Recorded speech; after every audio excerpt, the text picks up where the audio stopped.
Ништо не сјае како златото, особено ако на економијата не и оди. Прашајте ги инвеститорите. За оние кои сакаат да се обложуваат на сигурно и нема некоја друга можност, коментира финансискиот советник Мартин Хенеки.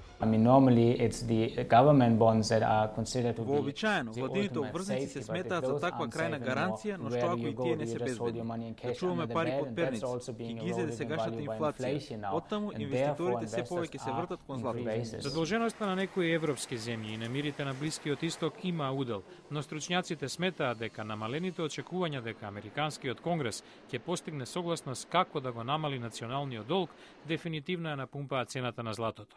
Тоа ќе трае известно време, предвидува аналитичарот Лео Саркин. Освен доколку краткорочните каматни стапки не се издигнат над стапката на инфлација или пак доларот од ненадеж заздрави. Тоа се единствените две нешта што би ја намалиле цената на златото. Сега таа е над $1.500 за унца. Комбинацијата од ниски каматни стапки и слабиот долар создава перфектни услови за инвестирање во златото. Па сепак стратегот за глобални прашања Роџер Најнтингейл вели тоа не може да трае бесконечно. Американците се позагрижени за ликвидната политика. Мислам дека до крајот на годината ликвидноста ќе се најде на удар и вредноста на средствата, меѓу нив и златото, ќе појде надолу. Но барем за сега, покрај златото и среброто е на добар пат, над $45 за унца, највеќе од 1980-та наваму.